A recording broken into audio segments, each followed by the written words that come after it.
The ability to continue through adversity will take you far in life.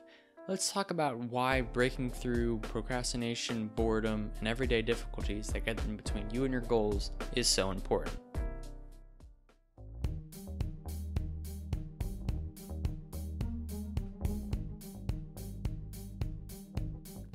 When you continue with something for a long period of time, eventually you reach this period of where you're working really hard and nothing seems to come from it. Like, for example, if you're trying to learn an instrument, or if you're trying to maybe upload videos on YouTube or something where you're continually trying and you feel like after every try, you should get everyone like, after every attempt, it's something you should get closer and closer. It should be linear.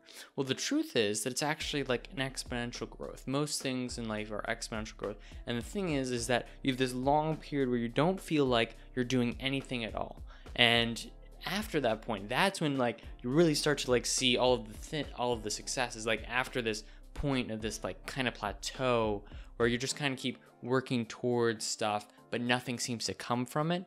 It's that or boredom. The continuing through it, maybe you're making progress, but it's just no longer enjoyable. Those are the two things that really stop people from continuing whatever they're trying to do.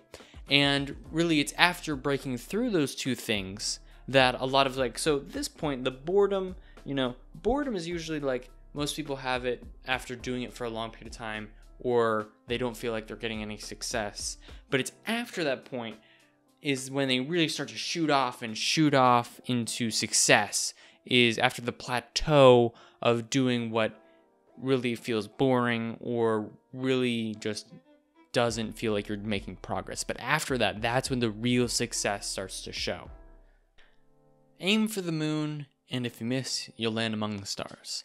It's a great quote, although I feel like it should be, if you aim for the moon and you miss, shoot again, because you're bound to miss if you only shoot at the moon once. Because, seriously, you aim for the moon, it's all the way up there. You're going to have to, shoot really far. Besides that, when you're shooting arrows or shooting any sort of weapon, right, there's a period where you shoot your first shot and you use that shot to figure out where you're going next. You use that, in a sense, to recalibrate, to look at that and look at maybe failed attempts. A lot of people say that if you don't hit the goal, that's a failed attempt. Well, actually, it's just a missed shot. All you have to do is line up your next shot with the information you gained from that missed shot. So say if I'm lower to the left of where I want to be, right now I know I need to be higher and to the right on my next shot. That's information I can use to hit the moon. So if you're trying to aim for the moon, don't just shoot once. And don't just be oh yeah, I landed among the stars. Great. You landed among the stars. That means you can shoot again. When you're among the stars, you're even closer to the moon than you were in the first place. So what you need to do is you need to keep shooting. That's one of the things about being persistent, is when you're persistent, look at your missed shots and try to learn information from that. Try to gain some knowledge, something that you can use when shooting next time. And when you do that, you're bound to start getting closer and closer and closer until eventually you're hitting it consistently and on target every single time successfully. So remember to continue shooting, don't just shoot once, and to take what you can and learn from your next shot.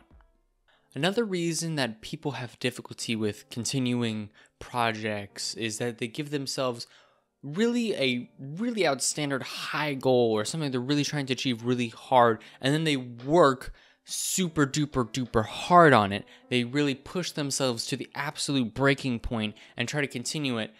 Well, they're trying to do sprints in a race that's really a marathon. You've got to think about it as a long-term thing. Persisting isn't just a short-term, 1 to 2 day thing. Persisting is months long, it's years long, it's continuing. And so what you got to really do is start to bring down, you've got to realize that yes, you can do 120% of activities and to-do lists and tasks every single day, but it's probably more efficient and productive to do only 80%, because what that will allow you to do with that extra 20% of time is to rest and relax, which will in turn be able to allow you to do more, because that resting and relaxing, most people say that isn't really productive because it's not doing something, and if you're not doing something, you're falling behind. But in actuality, resting and relaxing gives you more energy and more strength to continue and to do more with less time. in the future. So really look at the resting and relaxing as part of your productive time, because you're allowing yourself to recharge your batteries and to continue going.